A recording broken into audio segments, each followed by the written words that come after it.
Hello everyone, welcome to Agent Carter Discussions. I am Captain Logan, and with me today, we've got 3 co-hosts for the premiere of Agent Carter. Really excited, we can't wait to talk about it for you. First of all, we have the amazing Dan Torrey. And then it's the real Manos. Hey everybody. And finally, beware the Steve Baxi. Hello everyone. If you're watching this after the fact as a discussion show, we do have a live audience with us tonight. We're going to be doing this every week, and so a little bit later in the program, we're going to actually be conversing with the live viewers. If just so everybody knows, if you want us to make sure to take a look at a comment that you have for next week's show and you can't make it live, be sure to send me a message through the contact page on Geekvolution.com. And now, without further ado, we're going to turn on the timer, and we're going to talk about the show for a full half an hour. Let me get my timer started. Here we go. All right, I want to begin tonight with the real Manos. Manos, please give us an opening statement and give us an end with your best moment and your worst moment. Go ahead, sir. Agent Carter, I think, can be firmly put in the middle of the Captain America films so far. I think it's a worthy sequel to First Avenger. Almost as much as Winter Soldier, frankly. I would have to say, out of the comic book shows I've seen, at least especially depending on the first couple episodes, it's probably one of the best things I've seen in a long time. I was hoping, and I was expecting it to be as good as a good episode of S.H.I.E.L.D., and it far, far exceeded that, actually. I thought this show killed it as far as the look. It looked amazing. All the performances from Haley Atwell on down, I think, were really solid. It was very well written. This show didn't waste any time. There was no padding, I thought. And the mystery, I think, is intriguing as well. Manos, go ahead and give us your best moment, your worst moment. I would probably have to say, actually, I've been thinking, like, there's so many possibilities for best moment. Yeah. My personal favorite best moment was the Captain America radio show that had been building as sort of a joke. And what's funny is, it's funny at first, and then you see it keep reappearing, and you think it's a recurring joke. And then at the end, it pays off so brilliantly when she's in that fight. At the same time, it's airing, and they're mimicking each other, and it's parallel. I love it, and I didn't even see that kind of bit coming. I thought it was absolutely wonderful. And as far as worst moment, I'll be honest, I don't have one. I don't have any complaints whatsoever, and I've watched it a couple times since. I have no holes. Wow, that's great. Steve! Go ahead and give us an opening statement, sir. I'm just want to echo everything Manos said. I thought this show was amazing. I think out of the 10 movies we got from Marvel Studios, this is better than 4 of them. It's as good as any of the movies. It's as good as the First Avenger, and I love the First Avenger. I think that's the best of the Phase 1 movies, but it's just as good as that. Yeah. I enjoyed everything from the dialogue, the scenery, the comedy. There's no worse moment at all for me. Haley Atwell is fantastic as Peggy. We really get some good character stuff with her. Yeah. We also do some stuff about post World War II sexism that I wasn't sure how far they were going to go with that, especially because it's such a weird and touchy subject because it plays right in the backgrounds of the Cold War. But they do a really good job building that. They do a really good job of exploring that, and they don't make it by the numbers. Yeah. My favorite scene is hard to pick out because there's so much I thought wasn't going to work and ended up working. At the end of the day, it's probably going to end up being all the interactions Peggy had with Jarvis. I didn't think the Jarvis, the Butler thing was going to work in retrospect, considering the Jarvis as AI was such a brilliant move. But everything they did with him was great. I thought his performance was fantastic. The dialogue they gave him about the fact that he has to come home at 9 to see his wife, and he watches the show with her at 8. They keep playing up as comedic value if she's trying to be her sidekick, but he's got other commitments at night, and it's a really fun relationship. It's really Batman Alfred-y in some respects. Hey Steve, are you hoping what I'm hoping, and that we never see his wife? Yes, yes. I think that would be really great. All right, Dan, can we have an opening statement from you, sir? Sure. I agree again with everything that was said previously. I really liked this a lot. I think it's one of the best pilots for a television show I've ever seen. And most TV shows get better after the pilot, and hopefully this one gets better than this, because I don't think it can get all that much better. I love the dialogue in this. This is not the humor of Thor 2, where you have like Dr. Selvage run around naked and have his underpants on when it's not funny at all. Like, the dialogue is very snappy and witty. I like that a lot. The sexism thing worked really well, like you guys said. Haley Atwell was really great in this. She looks gorgeous throughout the whole thing, no matter what outfit she's wearing. She's beautiful. And to watch a show with a character that's that way well developed, well acted, I'm very excited to watch that week to week moving forward. And this is a show that I wasn't necessarily looking forward to when compared to some of the other shows, but I was surprised at how much I liked it. And I think this pilot made me much more invested in the relationship she had with Steve in the first Avenger. I thought it was relatively well done there. But when you see her in the context of all the other men in the world when she's living, you can see why she likes Steve so much. And I think it makes that relationship all that much stronger. I really, really liked this quite a bit. Best moment, worst moment, Dan? My favorite moment was after she beats up the guy that has the milk truck, and the Captain America cereal is playing in the background, and it's kind of like intercut shots in the studio of them making the sound effects. I thought that was a really cool director's choice, and you could tell that one of the people that directed one of the brothers that directed Winter Soldier directed the second episode, because it was very, very well directed. I thought it was fantastic. And after she beats him up and she's kind of unimpressed with how he fights was hilarious, because he's like this really out of shape guy that doesn't look like he can hold his own in a fight at all. I thought that was really funny. And I don't really have a worse moment either. I can't really think of anything that I didn't enjoy in this. Guys, this is going to be kind of weird with the other camera, because the camera's gonna see me talking while I'm talking. Okay, well, anyway, this episode this pilot absolutely blew me away. This has got to be one of, if not the best, comic book derived pilots I've ever seen. It serves as a prequel and a sequel simultaneously, which I think is a lot of what gives it a lot of its credibility. It didn't feel like a TV pilot; it felt like a movie, and I think you could kind of there's a lot of nice setup stuff, but in a way, you could almost end it here and put it in a movie theater, and it would make $600-700 million, and I mean, it felt very movie quality. And TV these days is a lot more cinematic than it used to be, but this is even far and above what a lot of TV cinematic is, especially in the way it's shot. And I'm thinking the second episode, especially the way you said, Dan, one of the Rousseaus directed it. I don't know how on a TV schedule, and maybe they just had a lot more time to shoot this because they're effectively making a miniseries. I don't know if we've heard, by the way, if we're getting like more seasons of this, or if they're just going to make a few episodes and then they're done with the story. I don't know what they're doing with it. But and anybody that knows, let me know. I'm sure we're going to get inundated with comments about that. But I just haven't read anything that's mentioned that. But anyway, it felt I couldn't figure out how they got so much coverage. There were a couple scenes that cut so fast to so many different angles. I don't know how you do that on a TV schedule. That was amazing. I'm thinking that scene where she's and it really ramped up the intensity where she's sneaking around the room trying to get her hand on the sports almanac. I mean, whatever it was she was trying to get her hands on, and we keep cutting around that scene, and I was just like, I don't know how they managed to get a camera in that many different places. It was amazing. I cut like every 4 or 5 seconds. It was the opposite of what's impressive about a lot of Joss Whedon shooting, where you do like a oneer and you go for a really long time. That I was like, I don't know how we cut this often. I think it is wonderful for continuity. I can't believe all of the things that it sets up and that it kind of promised to maybe explore. One of the biggest things I was impressed with was Venko.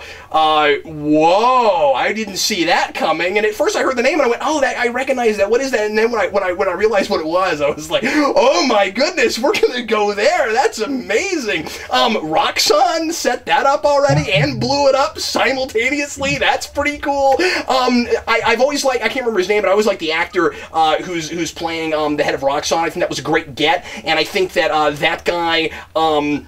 He was a big, like, late '80s movie actor, a lot of weird kitschy action movies, and that guy I really want to see on screen with Howard Stark. I can't wait till they butt heads. I'm with Dan. I don't know how they top this, and I'm a little bit worried that they've started on too much of a high, because it's just great. It's a good problem, though. It is a great problem to have. Yeah, absolutely. Oh boy, I really enjoyed this.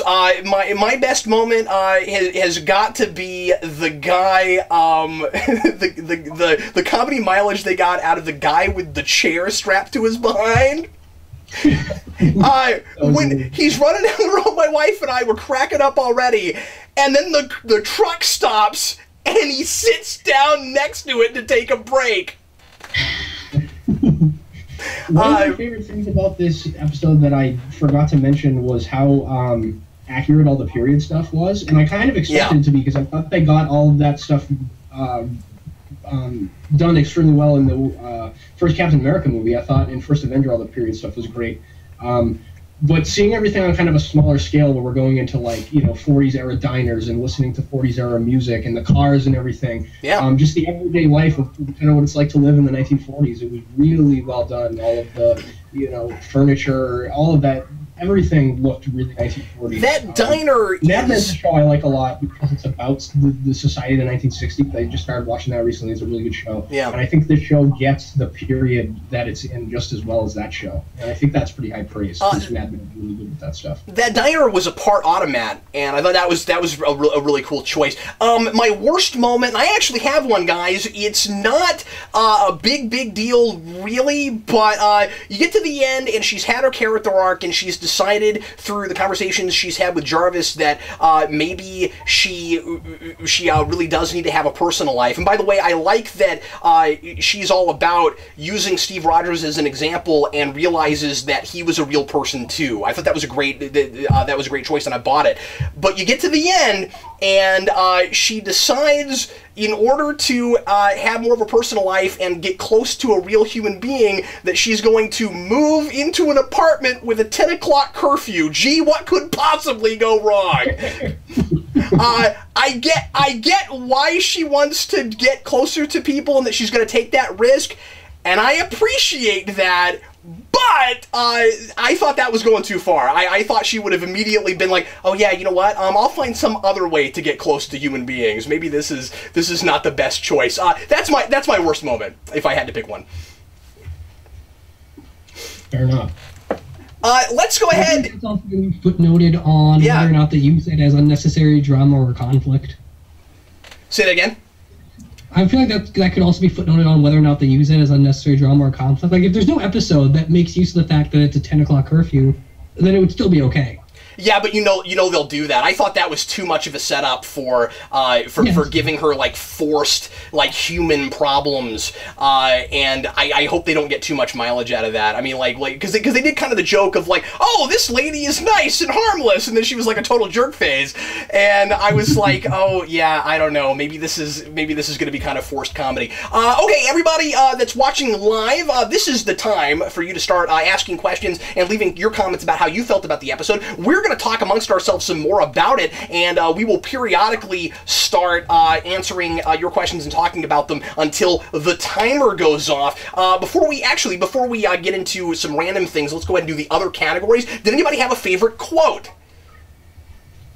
All of the dialogue in the episode was so good that I can't pick out one that was, like, really above the other ones in terms of, like, one-liners Peggy had and stuff. They were all really funny and really witty. One that immediately jumps out for me is that Sosa guy, when he's talking to Peggy, and he says, poor guy, he heard he had his personality shot off at Iwo Jima. That was good. That was a good one. That was good. Did you sell weapons to the enemy unknowingly? Howard Stark. By definition, that would be impossible to answer.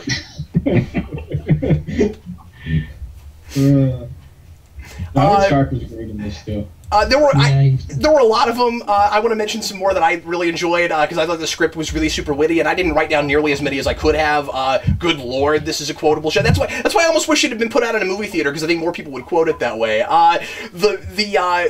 You guys mentioned this. The bomb will have certain after-hours requirements. So will my wife. Maybe we shouldn't have spent all that time changing our clothes. I lost it. Oh, and this has got to be my favorite. You think it's magnets?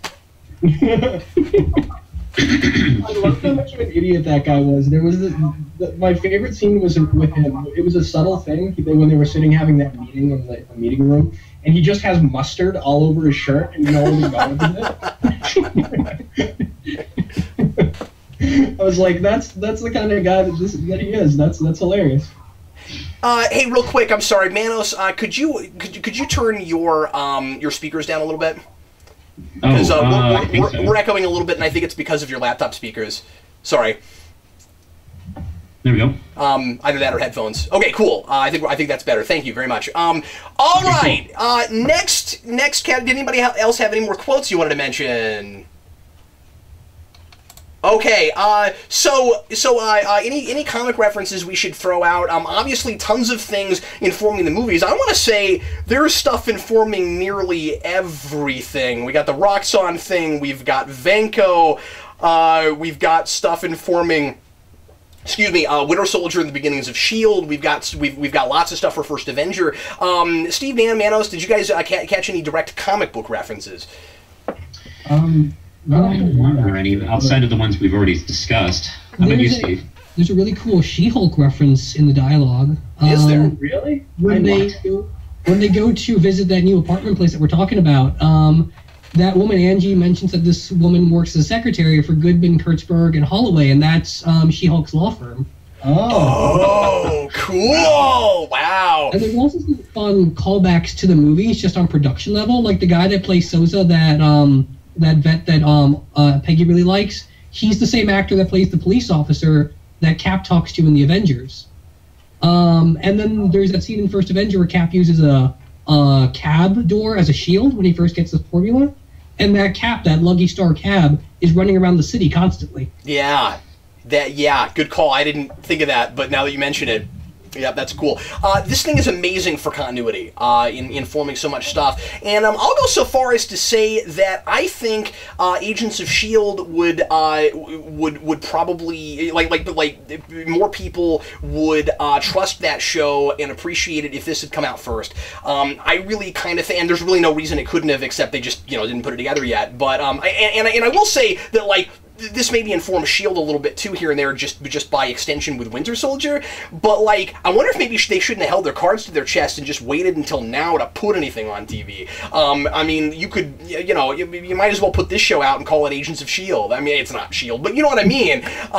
Originally, I expected to see the Howling Commandos all over the show because of the Howling Commandos scene that we got in Agents of S.H.I.E.L.D., and we didn't get them. And I asked Manos about it the other day before I saw it. I said, Manos, I want you to answer me one question and don't explain anything else about the show. Are the Howling Commandos in a lot of this? And he said, no, but you won't miss them. And he was absolutely right about that. That is true. I didn't think about the Howling Commandos at all during this entire thing. I really enjoyed the fact that thematically it's kind of a sequel to First Avenger in a lot of ways, because Peggy is actually going through similar situation and attitudes that Steve went through.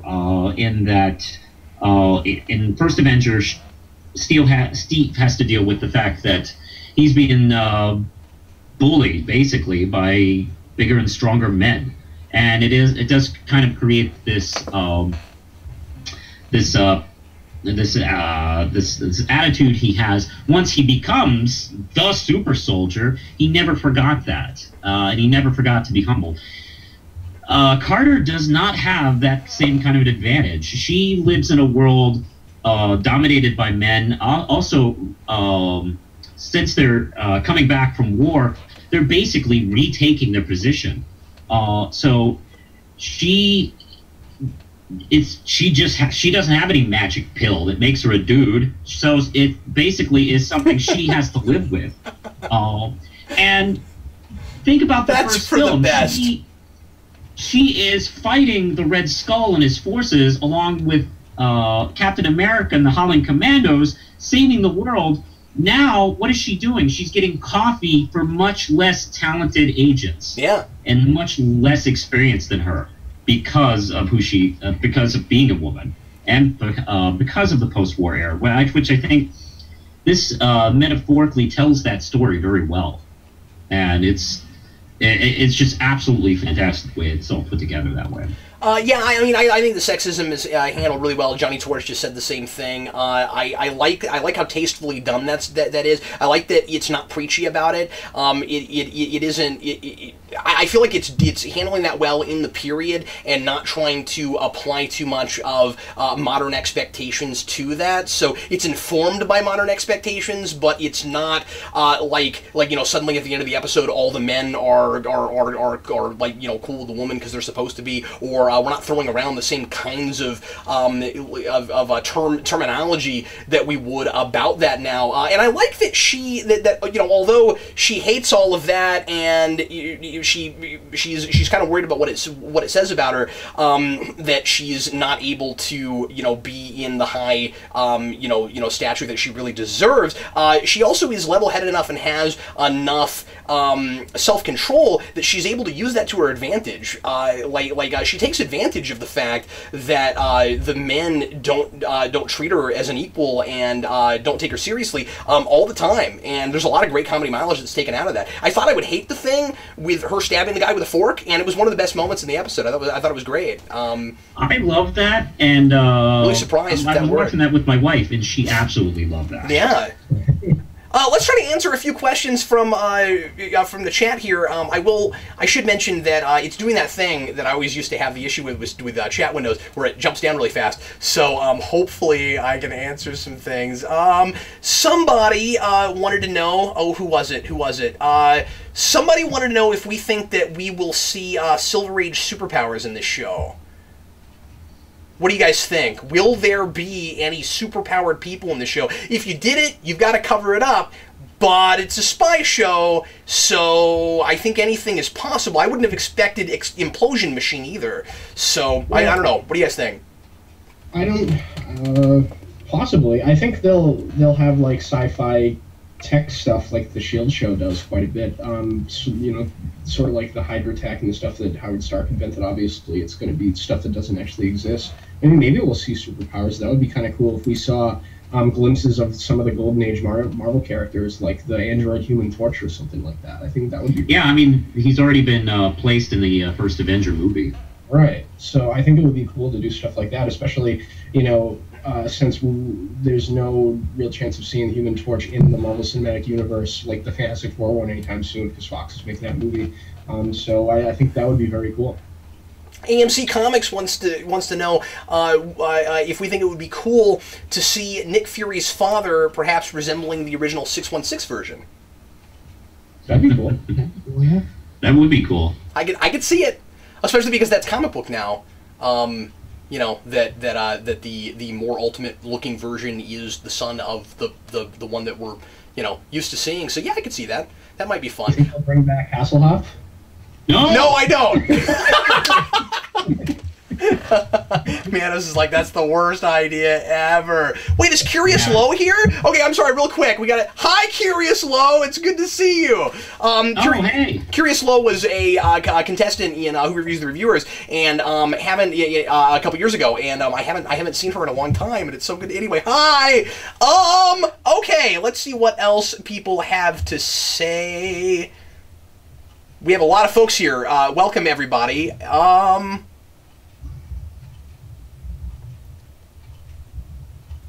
Okay, well, I'm looking for stuff. Why don't we go ahead real quick and do trivia questions, because I meant to do that a couple minutes ago. What I want to do is do the trivia questions and then talk a little bit longer and then answer them. And folks, my trivia question, whoever gets it correct first in the comments is going to get a stack of comics from the Comic Vault in the mail. So pay attention. You'll get my question after the others. I think everybody has trivia questions tonight. Did you guys all write something? Okay, let's, yes. maybe Manos didn't. Okay, well, we'll get them from the other two. Steve, what's your trivia question for tonight, man? Okay, well, mine's a comic book question. So, in the comics, when Peggy's a teenager, before war breaks out, she joins a really particular war-based group. What group is it? Okay, Dan, what is your trivia question, sir? Peggy Carter is a character that I didn't know a whole lot about in the comics. Yeah. I don't think she's in a lot of the things that I've read since she passed away. After World War II, in timeline-wise in the Marvel Universe. What? Spoiler alert, dude! Oh. My question's pretty simple. Mine is just, what year did Peggy Carter first appear in the comics? What year was she first created? All right, my question's a hard one. This is a doozy, so if you get this right, you deserve it. Here is the question. When Peggy Carter is in disguise at the casino, and by the way, one of the gags I really liked was that there's all those guys that keep mentioning the different characters that she pretended to be, thinking they're different people. I thought that was really fun. But anyway, when she is, I think that's when she's being the blonde, when she's in the casino, she has a lipstick. And one of the things this show does really well is it does a lot of storytelling visually, and we get a lot of information that isn't talked about and spoon-fed to us in dialogue, but you have to actually be paying attention to see. So you shouldn't be sewing while you're watching this show. If you were sewing, you won't know the answer to this. There is a thing of lipstick that she's using, and we get a really good glimpse of the side of it. It says 102 blank on it. What are the other two words on the lipstick after 102? That's a tough one. Anybody who gets it right, who knows it, is going to get a stack of comics from the Comic Vault. And now, let's talk a little bit more about the episode. I'm going to look for some more questions and comments. If you guys see anything cool, feel free to mention it. And what else have we not discussed that we should? You know, all the promo stuff has made a big deal out of that red hat, and we only saw it like the one time. Yeah, I mean, she looked great in the hat. Yeah, it was cool. One of my favorite things about Peggy Carter is she's like 20 times a better spy than Black Widow, because she actually does different accents. It's great. I love that Haley Atwell was able to do a really good American accent.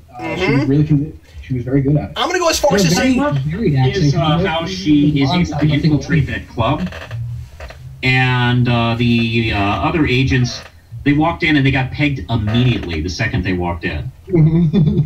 I thought that was hilarious. I'm sorry, Steve, it sounded like you were trying to say something a second ago. What was it?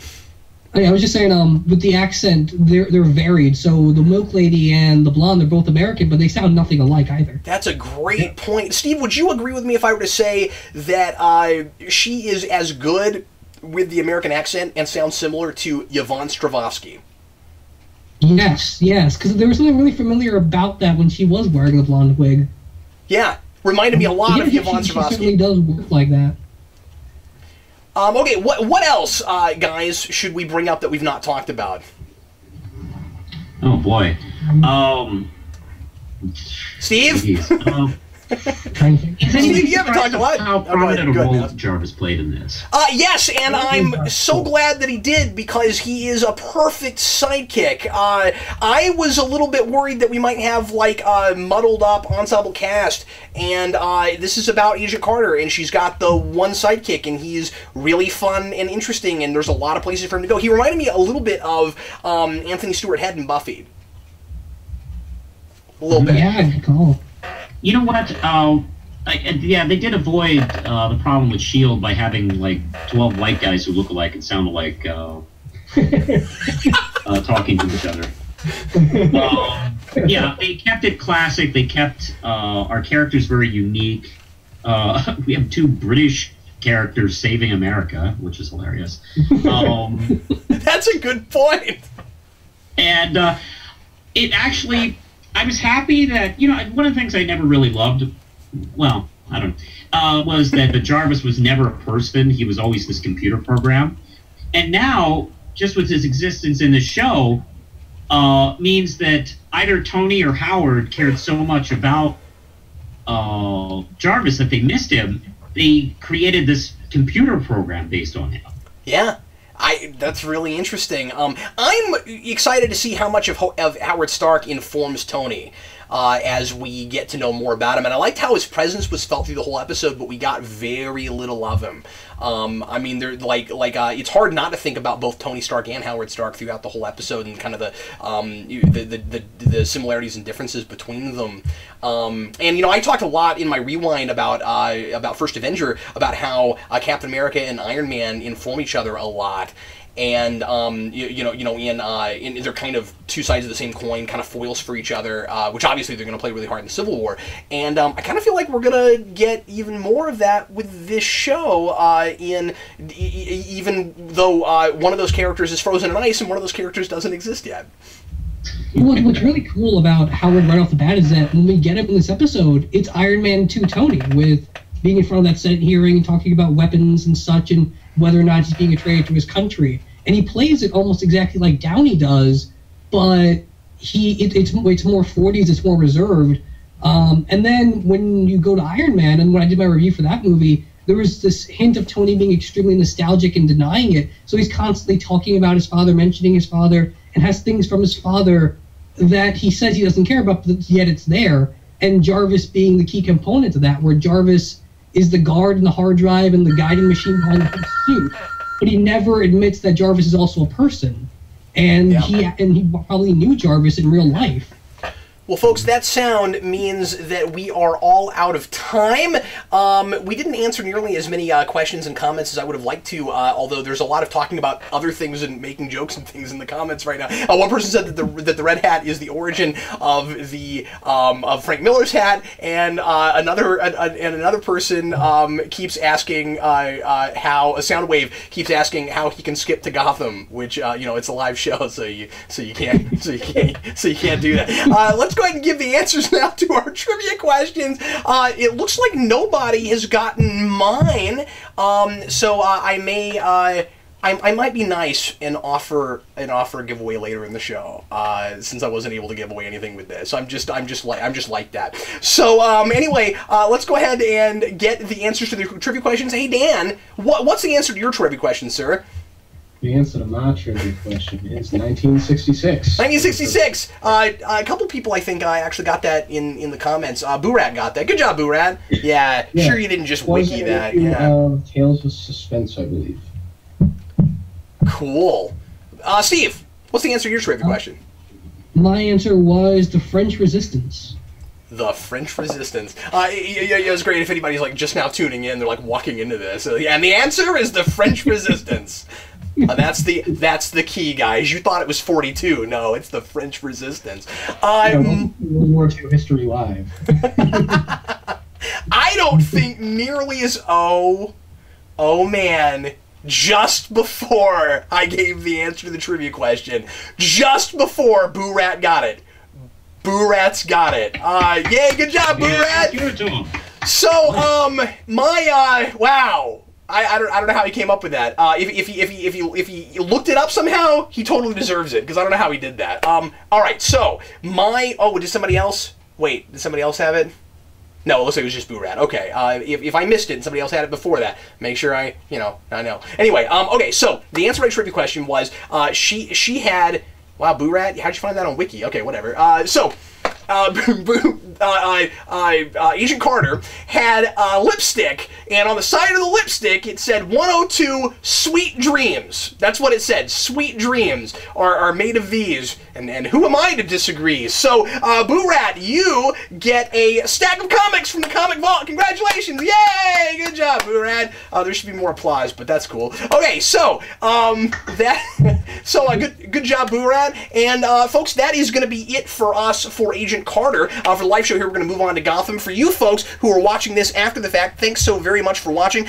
Sure hope you enjoyed the new format. And if you can be with us live next time, do try to do that, and you can be involved in the conversation.